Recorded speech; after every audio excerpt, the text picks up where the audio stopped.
qui connaissait déjà Faye grâce au premier numéro, et qui le découvre grâce au deuxième numéro qu'on va présenter ce soir.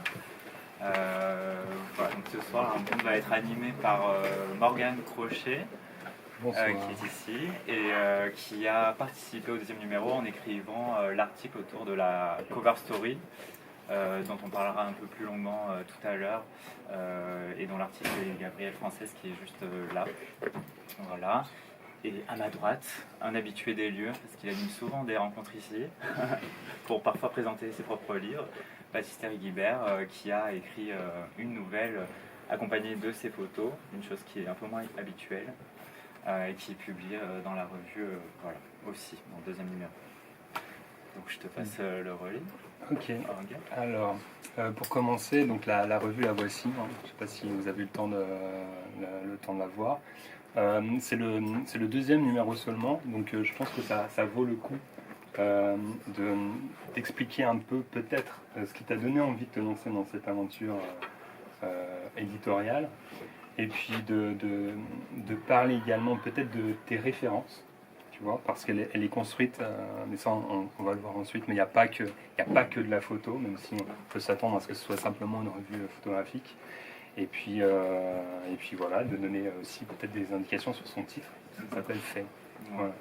Oui, alors du coup je me rends compte que je vous ai présenté, et donc voilà, je suis Enzo Folalier, mon nom d'éditeur en tout cas, et je suis le créateur de la revue, l'éditeur, voilà, donc je coordonne, et puis après voilà, je parle avec plein d'artistes et ça me permet de créer cette revue.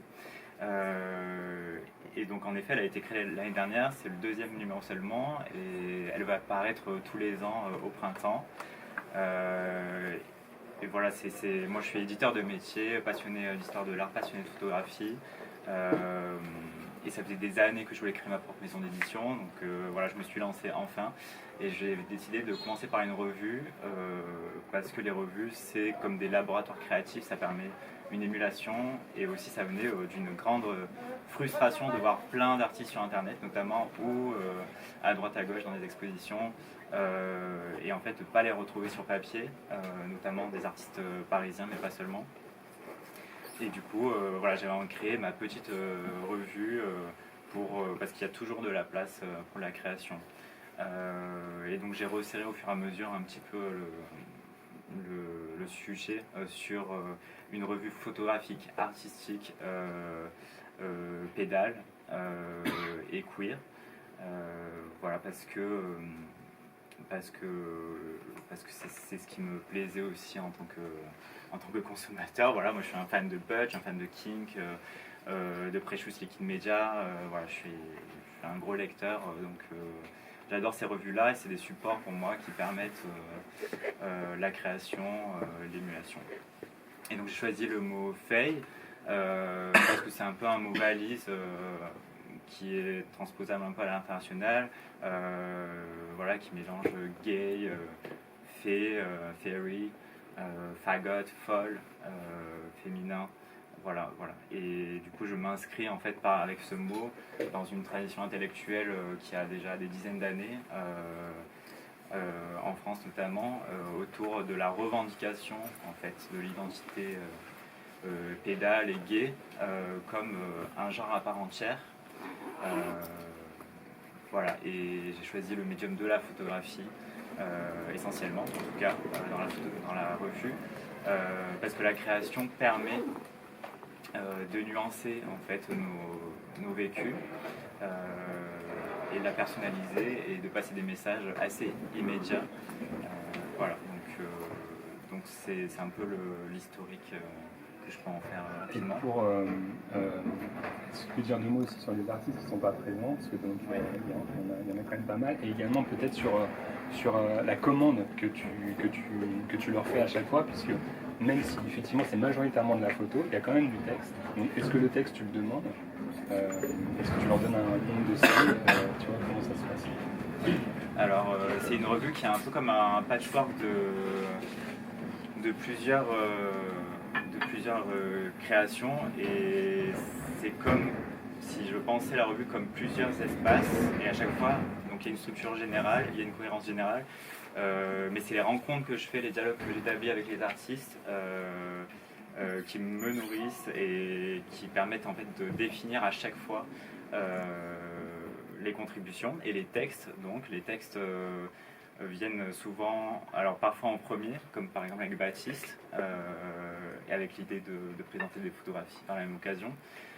Mais souvent le texte vient après, en pensant d'abord à la photographie, comment on va la mettre en avant, qu'est-ce qu'on va raconter avec ces photographies. Et donc en effet, dans la revue, il y a plusieurs typologies. On peut avoir de la poésie, on peut avoir des articles journalistiques, on peut avoir des récits à la première personne, comme du journal intime. Et parfois, il n'y a presque pas de texte, c'est la photo qui fait récit et qui nous entraîne dans un univers. Donc pour parler rapidement des artistes en effet qui ne sont pas là, il y a donc des artistes aussi qui ne sont pas présents parce qu'ils sont à l'étranger. Donc il y a l'artiste Mauricio Hulk qui est argentin, qui présente dans la revue une série de portraits de Filipka Rutkowska, qui est une artiste non-binaire polonaise. Et en fait, ils se sont rencontrés en Argentine. Ils ont créé un lien lors d'une Pride pro-droit trans pendant qu'il y avait des grosses répressions anti-trans dans le pays. Et en fait, ils ont créé un lien parce que lui, il est argentin, mais d'origine polonaise. Et en fait, cette rencontre, ça a été comme deux âmes sœurs amicales qui se rencontraient. Et ils ont d'abord fait un reportage spontané dans la rue pendant la Pride, et puis après, ils se sont revus pour faire des portraits. Et ils profitent de cet espace-là pour raconter ce lien qui s'est créé à l'international et comment ça l'a nourri, comment ça lui a fait se poser des questions aussi sur ses racines polonaises et finalement parce qu'il est lié un peu à cette migration presque néocolonialiste, enfin en tout cas migration sélective des blancs européens vers l'Argentine, et il avait du mal à agir avec ça. Et en fait cette rencontre aussi, ça va permettre de guérir certaines choses ou d'ouvrir des nouvelles portes positif grâce à la communauté queer. Voilà. Sinon, il y a aussi un reportage d'un Brésilien qui s'appelle Rodi Oliveira. Il a pris en photo trois potes pédales à la plage. Voilà, il adore faire les folles sur la plage, être très cunt. Voilà. Et donc, il voulait affirmer ça dans un reportage dans son village natal. Donc, c'était aussi un geste montrer un peu investir l'espace public et notre espace à nous quotidien, en fait, des gens qu'on va revoir le lendemain. Donc c'était un acte assez courageux, mais il a reçu beaucoup de soutien voilà, de la part des habitants, de ses voisins, en fait, des gens qui y côtoient tous les jours. Voilà, donc c'est quelque chose de très frais et très léger. On a aussi un conte de Loris Daman, qui est le créateur du logo notamment, et qui pour ce deuxième numéro, en fait, à partir d'une base de photos, a peint un conte qu'il a aussi écrit, voilà, où on suit l'histoire d'une fée chevalier qui va se battre contre le méchant Pan, voilà, et raconter que en fait la magie des fées peut vaincre voilà, l'obscurantisme, si j'avais les yeux. Voilà, et puis on a aussi un petit reportage de Brown Boys in the Sun, qui sont notamment voilà, un couple auteur de fanzines qui sont aussi en ici, et qui travaillent autour de la question du corps non blanc dans l'espace public et notamment du corps nu. Voilà, et là ils ont décidé de faire un propos sur l'utopie queer. Est-ce que ça doit rester quelque chose de fantasmé ou est-ce que ça peut être une pratique finalement réelle qu'on essaie d'ancrer dans notre quotidien. Donc ils ont profité du prêt d'une maison au Pays de Galles pour faire un week-end vraiment en amoureux, en autarcie presque. Et ils ont vécu complètement ce qu'ils étaient eux-mêmes grâce à cette safe space et cette nature. Et par leurs photos, ils racontent ce récit intime comme un journal de vacances. Et ils en profitent pour un texte un peu plus théorique sur l'utopie queer. Et enfin, on a aussi un reportage de Alexis Robardet avec Valentin Beaufils, un danseur qui a actuellement un spectacle au Crazy Horse. Voilà, c'est un danseur queer assez connus et ils se sont rencontrés il y a quelques temps maintenant et ils avaient envie de marquer leur lien amical par une série de photos en travaillant sur la photo de nu, qui est un courant évidemment qui traverse notre communauté queer depuis toujours. Voilà, donc il faut continuer à la pratiquer de manière complètement légère et parfois sans avoir une bonne raison de le faire. Voilà. Donc voilà, et après, on va de toute manière. T'as oublié personne. Oui, non. On va maintenant entrer un peu plus précisément dans les œuvres. On va commencer par Gabriel. Gabriel, il est en couverture. Je vais le faire passer, comme ça vous pouvez regarder un petit peu de quoi on parle. Parce que sinon, je pense que c'est sous blister. Et Gabriel, alors toi, pour le coup, tu t'es photographié toi-même. Dans ton travail, tu as déjà un travail assez autobiographique, et c'est la première fois, il me semble, que tu te mets en scène.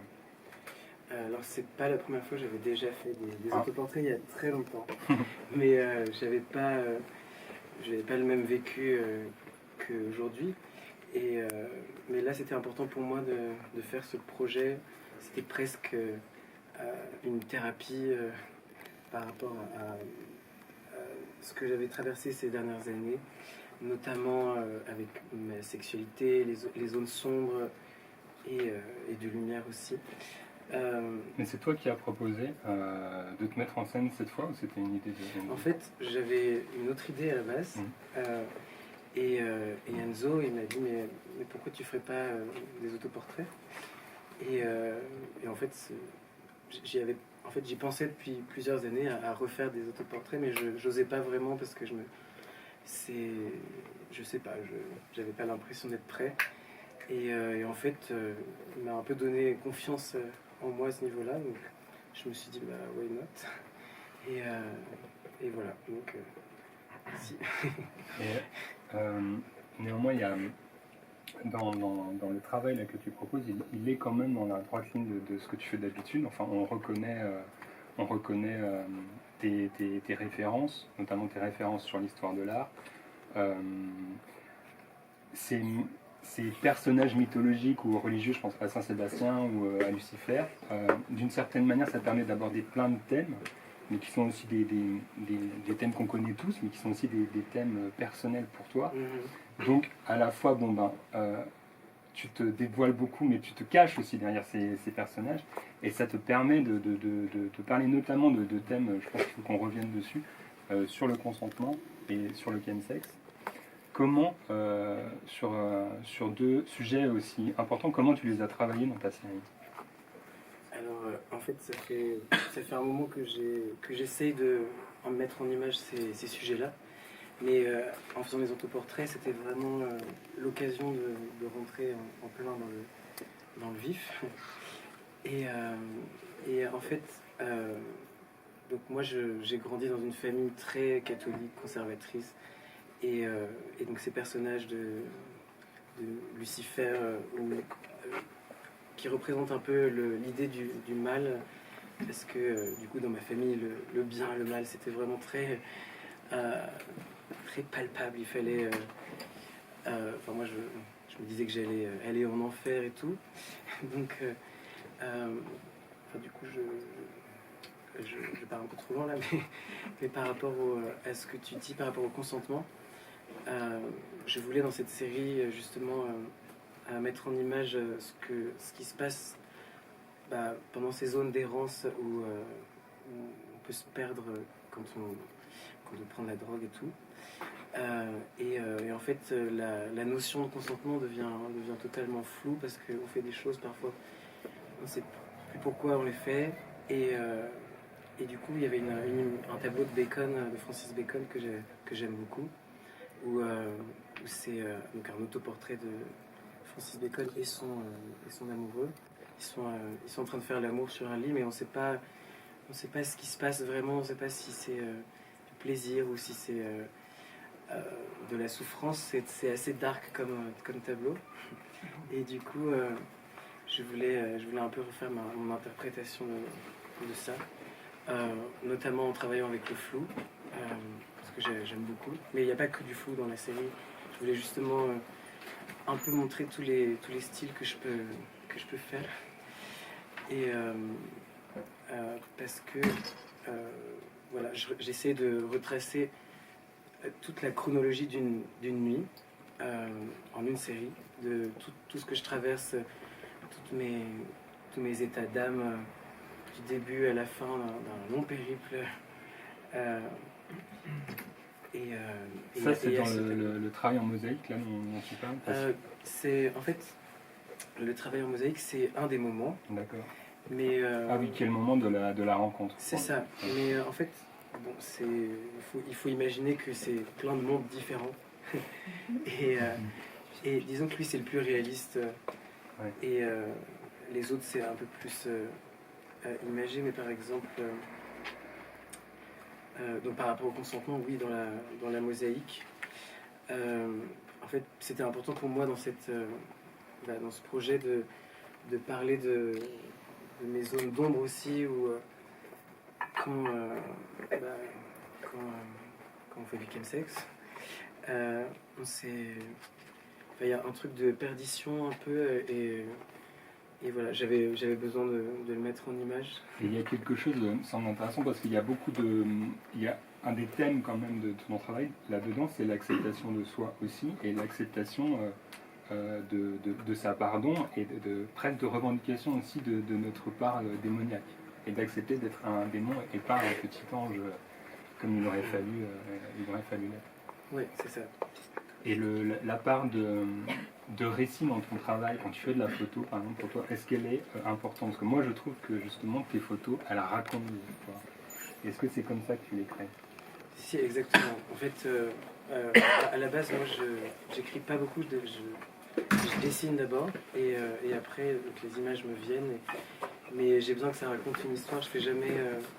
c'est rare que je fasse juste une photo. J'imagine toute une série à chaque fois. Et là, je me suis demandé, mais comment mettre en image toutes ces étapes-là de manière à la fois très onirique et plus réaliste, parce qu'à la base, si vous avez vu un peu ce que je fais, c'est pas du tout réaliste. et donc j'étais content de faire un truc un peu plus cru, on va dire, quelque chose qui ressemble plus à la réalité. Ouais. Je sais plus ce que tu disais. Non, merci pour cette réponse, hein, elle est parfaite. Maintenant, on n'est plus qu'à découvrir son travail à l'intérieur des pages, qui parle aussi de lui-même, je trouve. Je voulais ajouter quelque chose aussi. Et cette série-là, donc elle est très personnelle, et je voulais aussi parler donc de cette part d'ombre à la fois un peu démon qu'on a en nous, mais aussi accentué par le fait quand on grandit dans un milieu non favorable à l'homosexualité, que cette pardon du coup elle grandit, et en fait on peut pas vraiment la mettre à jour avec son entourage, et du coup voilà, c'était un peu une sorte de mise en image de tout ça. Merci. Quelques questions à Baptiste maintenant sur ton travail. Donc toi tu es romancier, tu as écrit déjà plusieurs romans, et là tu as accompagné le texte que tu as fait de photos. Et déjà je voulais te demander si c'était un texte, c'était une autofiction, comment tu définirais cette nouvelle? Donc d'abord le texte, effectivement. Avec ça je serais plus à l'aise, je pense, comme disait Enzo, ça m'arrive de présenter des trucs ici ou de présenter mes textes. Pareil, la photographie ça va être autre chose. Mais autofiction, bon là je vais rentrer dans l'habituel discours de quel courant on se revendique ou on ne se revendique pas. Oui, moi autofiction ça me va autant que ça me va pas, mais bien sûr que je pars du réel, c'est vraiment très peu original, hein, ce que je veux dire, mais évidemment que je parle du réel pour après peut-être effectuer des petites perturbations pour en faire autre chose et aussi s'en échapper, mais c'est absolument situé, autobiographique et ancré. Oui, voilà, c'est la première personne. Je ne vais pas faire semblant, hein, c'est complètement. D'accord. Donc tu es bien marseillais, moi, ouais. comme c'est bien. Je suis absolument marseillais, ouais, comme ça s'entend, pas du tout, mais. Donc justement, dans ta nouvelle, tu parles de l'enfance, de Marseille, enfin, ça globalement, c'est un peu peut-être pris dans le thème du déracinement, puisqu'on finit par quitter Marseille, on finit par grandir aussi. Et puis, tu évoques beaucoup aussi la solitude et le langage, et à un moment donné, tu écris, en ce qui concerne le langage, j'ai parfois l'impression d'être en ruine. Alors, puisque tu l'écris, est-ce que tu peux expliquer un petit peu ce que tu entends par là? Et en quoi on peut se sentir en ruine de langage, finalement? Ouais, je note, parce que c'est... Tu peux me redire la phrase, pardon? En ce qui concerne le langage, j'ai parfois l'impression d'être en ruine. Ouais, ok. Moi, la manière dont je l'entends, c'est l'impossibilité des fois par le langage de dire ce qu'on sent. Bien sûr, oui, tout à fait. Ouais, tout à fait. Mais bien sûr, parce que c'est tellement difficile, en fait, c'est hyper difficile quoi, de parler déjà et encore plus d'écrire. Et je pense que oui, ce truc de langage en ruine, c'est qu'il a fallu tout inventer à un moment donné, enfin inventer des nouveaux mots, inventer des nouvelles phrases, des nouvelles manières aussi d'écrire. Et je crois que c'est aussi le propre de, pour reprendre ta première question, peut-être de l'autofiction, mais aussi de, je crois, des queers aujourd'hui qui s'attachent à dépeindre des vies minoritaires, mais aussi à le faire avec un travail sur la forme. Et ça, je pense que d'abord, pour avoir un travail sur la forme, il faut d'abord la trifouiller un peu cette forme-là. Et faire un peu s'écrouler quelques trucs. Ouais. Il y a des maîtres ou maîtresses en littérature que justement que tu as repris mais que tu as détruit et également pour créer toi-même ton propre style. Alors oui et non, je dirais deux choses à ce sujet-là.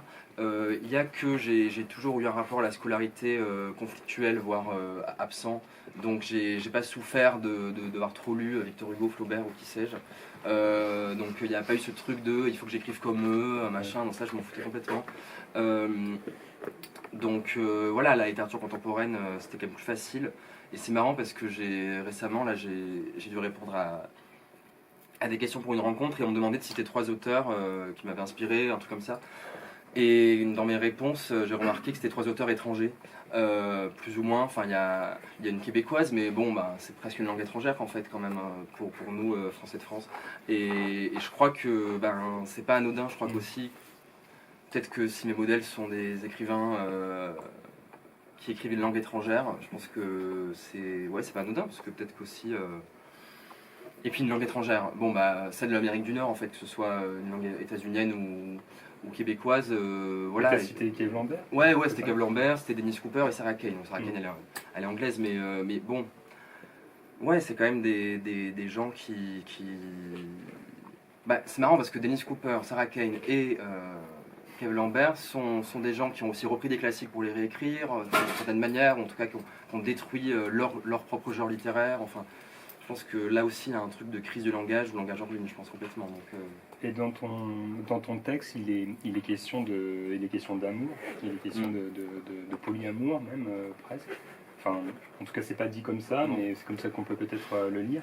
Mais à la fois, t'écris à la première personne et il y a un jeu qui est extrêmement solitaire. Moi, je l'ai en tout cas projeté comme ça. Et on a l'impression qu'en fait, dans ton texte, on a envie d'entendre nous, et que ce nous, il n'arrive jamais parce qu'on est toujours seul à penser dans notre tête, et finalement, on a beau s'entourer, on a beau être aimé, même par plusieurs personnes, on est avec ce jeu et on n'en sort jamais. Je pense, oui. Non, voilà. Est-ce que ça te... Oui, complètement. Je pense qu'il y a plusieurs choses. Je pense que la première, c'est que c'est quand même un texte... je le relisais tout à l'heure parce que je l'avais plus trop en tête, c'est marrant. Mais comme tu disais, oui, ça parle d'enfance et ça parle de Marseille, ou d'enfance, d'adolescence, enfin en tout cas ça parle d'un déracinement et je pense que, voilà, enfin dans le principe de déracinement, pour en faire quelque chose de collectif, surtout quand on est une pédale du sud, ouais, c'est pas évident. Quoique, c'est peut-être aussi pour ça qu'on s'est rencontrés, Enzo. Enfin, je sais pas, il y a eu un truc tout de suite, toi qui n'as pas perdu ton accent, contrairement à moi, j'ai reconnu des voyelles ouvertes qui m'ont fait plaisir. Mais qu'est-ce que. Oui, voilà, je pense que c'est parce que ça parle aussi de ça, qu'effectivement il y a cette impossibilité cette impossibilité. un empêchement du nous, et aussi parce que bon, ben, j'écris tout seul. En fait, bon, ça c'est quand même la chose, mais on écrit seul dans sa tête, quoi. Enfin, on se parle tout seul, on écrit seul chez soi, à la bibliothèque, au café, que sais-je, mais en tout cas, c'est quand même seul avec soi. J'ai pas encore essayé l'écriture à 4 mains, mais je crois que c'est peut-être quelque chose qui pourrait être intéressant, parce que j'aime faire des choses à plusieurs. Mais quant à écrire, c'est quand même délicat, malgré, comme tu dis, oui, cette genre de vie qui est la mienne aujourd'hui et qui se multiplie, ouais. Et par rapport, sinon, à la forme que tu as donnée à tout ça, donc c'est accompagné de photographies, qui montrent à la fois Marseille, dans son côté minéral, aussi urbain, et puis des corps, et notamment des corps dans l'intimité, notamment pas mal de corps nus. Comment tu as construit ça autour de ta nouvelle, par exemple? Est-ce que tu es parti de ces photos pour ensuite l'écrire? Comment tu as fait? Il faut que je me souvienne bien, mais peut-être Enzo, tu pourras me contredire si je dis n'importe quoi et si j'invente. Oui, avec un bon accent. S'il te plaît. Quand même. Non, mais alors à aucun moment il y a eu un travail, sans rentrer dans la petite cuisine, mais en tout cas il y a aucun moment eu un travail de je fais les photos puis j'écris sur les photos, ou j'ai écrit et puis je fais les photos sur l'écriture. Enfin voilà, ça a jamais communiqué les deux. Je pense que je sais plus, mais tu me disais tout à l'heure, je sais plus si je t'ai écrit, si je t'ai envoyé au début le texte ou les photos, ça j'en souviens vraiment pas du tout. Les photos, ouais. Ça m'étonne pas parce que, comme tu disais aussi, c'est la première fois que je monte mes photos, et en fait j'avais construit presque un genre de portfolio, ou presque un livre à éditer, avec quelqu'un dont c'est le métier, qui s'appelle, et je remercie, qui est pas là mais que je remercie, qui s'appelle Nanténé Traoré, qui est photographe et aussi écrivain, je pense que c'était important, et qui m'a aidé à construire un véritable portfolio pour peut-être montrer mon travail à un éditeur, que sais-je, et voilà, là où j'ai un travail réflexif, je pense, sur mon écriture, sur l'écriture en général, et voire même sur la littérature, parce que c'est mon boulot. La photographie, même si j'aime énormément ça, et même si j'ai écrit dessus presque plus pour avoir un travail alimentaire, mais j'ai un rapport beaucoup plus distant en fait à la photographie, très étrangement, et en même temps j'en fais depuis toujours. Enfin bon, ça serait trop long à expliquer, mais Nanténé a vraiment soulevé dans toutes les photographies que j'avais envoyées, peut-être 100, 200, pour constituer quelque chose, effectivement cette dualité là que tu évoques entre ces paysages et ces corps. Bon, c'est pas non plus, je réinvente pas le monde, hein, mais bon, en tout cas, voilà, oui, ces corps absents présents dans les paysages, effectivement, du Sud. Et la nouvelle, en fait, entre guillemets, il se trouve que là, je crois que comment répondre à ça je crois que là, depuis 1 an, je fais quelque chose sur le journal intime, en fait. Enfin, ouais. Sur vraiment l'intime dans ce qu'il a de plus quotidien. Et je prends la matière première du journal intime pour en faire des textes de tant de mots, parce qu'on me demande tant de pages, tant de mots. Et donc, c'est pas la première fois, mais en tout cas, là, c'était ça un peu, pas la commande, mais. Parce que tu m'as pas demandé de faire ça, mais je t'ai proposé de faire ça, je crois. Et voilà, complètement, super. Et donc voilà, donc en tout cas les textes et images communiquent, parce que les deux sont des choses de l'intime, je pense, et comme tu dis, oui, il y a cette nudité aussi en plus. Mais n'ont pas été construits conjointement, en tout cas, ça n'a pas été pensé comme ça, en tout cas, pour répondre à cette question. Voilà. Très bien. Moi, je vous conseille en tout cas cette nouvelle, elle qui parle, je trouve, très bien de nos amours aussi passés, qui parle simplement sur le présent et ce qu'on vit maintenant, mais qu'est-ce qu'on fait de nos anciennes histoires, etc. Et à la fois, je pense que ça parle vraiment à beaucoup de monde, voilà, ce qu'on traîne avec nous au fil du temps. Voilà, je vous conseille aussi le travail de Gabriel, qui est extrêmement référencé, extrêmement riche et extrêmement érudit, et c'est très agréable à regarder. Voilà, et vraiment, si vous avez des questions, si vous voulez en profiter pour proposer votre travail. Passer d'entretien. Ah oui, c'est vrai, c'est très bien que tu puisses lire un petit passage. Ouais. Page 66. Ah bah allez, pas de questions, je vais lire. Mais non, bien sûr, avec plaisir. C'est marrant, juste pour, avant de lire, pour dire quelque chose, mais tu disais tout à l'heure, et j'ai noté là, pour pas oublier, oui, de faire de la photographie, je suis usé de nu en tout cas, sans avoir de bonnes raisons de le faire. Et je crois que ouais, c'est un truc qui est... Enfin, j'aime beaucoup cette idée-là, de ne pas avoir de bonnes raisons de faire quelque chose. Et je crois que j'ai des très bonnes raisons d'écrire, on va dire. Waouh. Mais bon, allez, je le dis. Non, mais par contre, de faire de la photo, pas tant. Et je crois que c'est... je crois que ça peut se voir, enfin, vous verrez dans les images, mais c'est beaucoup plus... peut-être beaucoup moins important et en même temps, ouais. Moi, je suis pas vraiment d'accord. Ouais. Elles accompagnent bien. Ah non, elles sont super. Je pense qu'elles accompagnent. Je suis pas en train de dire. Ah non, non. Le mec s'auto-sabote, puis incroyable, ce survent. On comprend plus rien. Mais non, c'est dans le sens où c'est. Je sais pas comment dire, c'est moins. Ouais. Bon, j'arrête de piailler, je lis. Hein, si ça vous va. Le temps a une texture très étonnante quand on est amoureux. Je peux le dire maintenant que j'ai été... Pardon. Je peux le dire maintenant que je l'ai un peu été par le passé. Attendez, excusez-moi, j'arrive vraiment pas à lire. Excusez-moi, je vais vraiment reprendre. Le temps a une texture très étonnante quand on est amoureux. Je peux le dire maintenant que je l'ai un peu été par le passé et que je le suis aujourd'hui doublement. Le temps, à la fois très malléable, d'une grande constance et tout à fait transparent. On peut le traverser d'un regard. J'ai besoin de ce lien et de ce temps. Il me manque. J'ai besoin de ce lien constant avec les hommes que j'aime. C'est ça ma vie. Je ne sais pas ce que c'est, mais c'est ma vie. J'ai cette vie en moi qui est très émue par la présence et le lien. Je pourrais chialer, rien qu'en pensant à Clément et sa présence pendant toutes ces années. Parfois j'en veux aux gens d'être meilleurs que lui, ce qui n'est pas vraiment difficile. Il refusait de penser et ça l'a rendu médiocre. Il faut être ému par un regard, des yeux verts, des longs cils et penser que ça suffit. Puis penser que ça ne suffit plus à supporter n'importe quoi. Ça m'a dédoublé et je ne pourrai jamais me réunir. Le mois dernier, à Marseille, j'étais en voiture avec mon père adoptif et il s'est trompé de route pour rentrer à la maison. On a dû faire tout un détour en passant par la Timone. On avait fini nos Burger King sur l'autoroute et on n'avait plus grand-chose à se dire. J'ai regardé par la fenêtre, tout le long du boulevard Baye, et avant de tourner, j'ai remarqué que le Subway de la Timone était toujours là. Je lui ai dit que parfois, quand j'avais un coup de mou, j'envoyais un SMS à Clément et on se retrouvait à ce Subway qui restait ouvert jusque tard dans la nuit pour les personnes de garde à l'hôpital. Puis j'ai dû dire quelque chose comme quelle période étrange quand même. J'étais très instable et intense et je pouvais hurler sur quelqu'un s'il n'était pas assez disponible pour moi.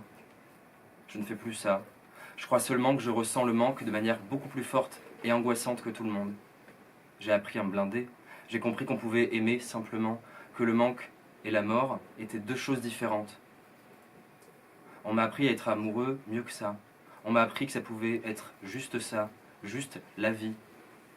Je peux être ému par la présence et le lien de façon plus raisonnée, tout en restant intensément aimant. J'aurais pu tuer pour ça si j'avais su que c'était possible. J'ai été un garçon très inflammable. Voilà. Et bien que celui ou celle qui n'a jamais été inflammable dans sa jeunesse prenne la parole maintenant. Je sais que c'est toi qui as choisi que je termine par cette phrase. Mais moi je trouve qu'elle me parle en tout cas. Je trouve qu'avec le temps, des fois on trouve une forme peut-être pas forcément de sagesse, vraiment le dire comme ça, mais en tout cas on apprend, heureusement. Merci. En tout cas.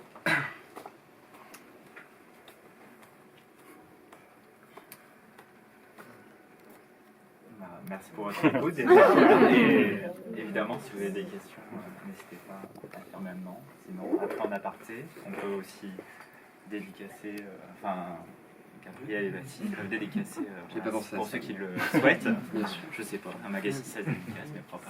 Bien sûr. Voilà. Et, oui. J'ai une question pour Gabriel. On se connaît, mais j'ai une question que j'ai jamais le courage ou l'envie de lui poser quand c'est le bon moment de dans ton travail, tu as parlé de désir, de solitude, de lumière et de l'ombre. Est-ce que dans ton travail, il y a aussi la recherche de l'autre dans ce que tu fais, dans tes photographies? Est-ce que tu te poses la question quand tu fais ton travail de qui va regarder, du spectateur, de comment tu conçois? Est-ce que c'est un travail pour toi qui a du sens, comme tu as dit, mais qui s'arrête là, ou est-ce qu'il y a un élan aussi envers les gens qui vont regarder ton travail? Ouais.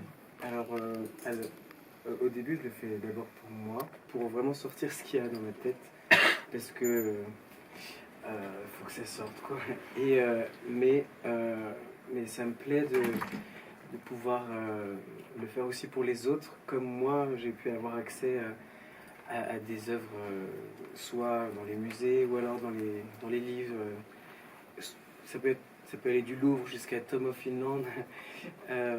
Et je sais qu'en tant que jeune gay, ça m'a vraiment aidé à comprendre qu'est-ce que j'aimais, qui j'étais aussi. Donc, je suis très content s'il y a des gens qui peuvent s'identifier, pas s'identifier forcément, mais en tout cas pouvoir leur raconter des histoires qu'ils ne peuvent pas, dont ils n'ont pas accès chez eux, quoi. Enfin, quand on se découvre à cet âge, genre à 15 ans. Moi, j'avais acheté mon premier livre, Tom of Finland, à cet âge-là, qu'on m'avait confisqué après. Parce que... voilà. Et du coup, je pense que c'est hyper important d'avoir des représentations queer et aussi pour tout le monde. Hein. Voilà, donc je l'ai fait mais à la base c'est plus pour moi. Et après qui même me suivent. Parce que je trouve qu'il y a c'est des sujets que beaucoup de monde partage, c'est des expériences qu'on partage beaucoup et que nous c'est dans un moment historique particulièrement difficile et qu'on a de plus en plus besoin aussi de se retrouver même à travers l'art, à travers la photo, à travers la littérature, de pouvoir s'identifier, de pouvoir construire et échanger les discours ensemble et créer du discours qui ne soit pas celui loud and proud qu'on entend tout le temps. C'est aussi politique dans la manière d'approcher le travail, parce qu'il y a une photo qui est une référence à un tableau de Bosch où c'est l'extraction de la pierre de folie, qui s'appelle la lithotomie. Et en fait, je veux parler aussi des thérapies de conversion, tout ça, enfin en tout cas du fait que quand on grandit, on peut penser qu'on est fou, alors quand on découvre un kink, on se dit mais c'est quoi ça, parce que tu peux pas parler de ça avec tes amis à l'école, enfin au lycée, au collège.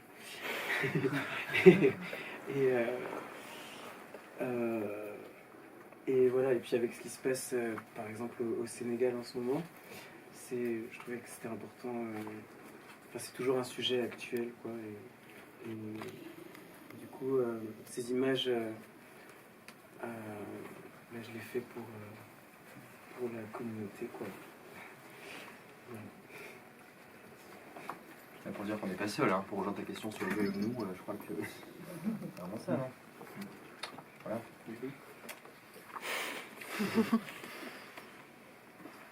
Peut-être un mot pour remercier les mots à la bouche. Je pense que vous avez vu peut-être la publication qu'ils ont faite sur les difficultés rencontrées par la librairie, mais qui sont des difficultés rencontrées par souvent déjà beaucoup de librairies LGBT, mais de commerces LGBT de manière générale, qui sont des commerces fragiles parce que des commerces de niche. Donc voilà, dans la mesure du possible, faisons nos achats dans ce genre d'endroit et puis soutenons-les aussi pour qu'ils puissent garder des loyers abordables, notamment dans une ville très spéculative. Voilà. Ouais. Merci à eux. Merci.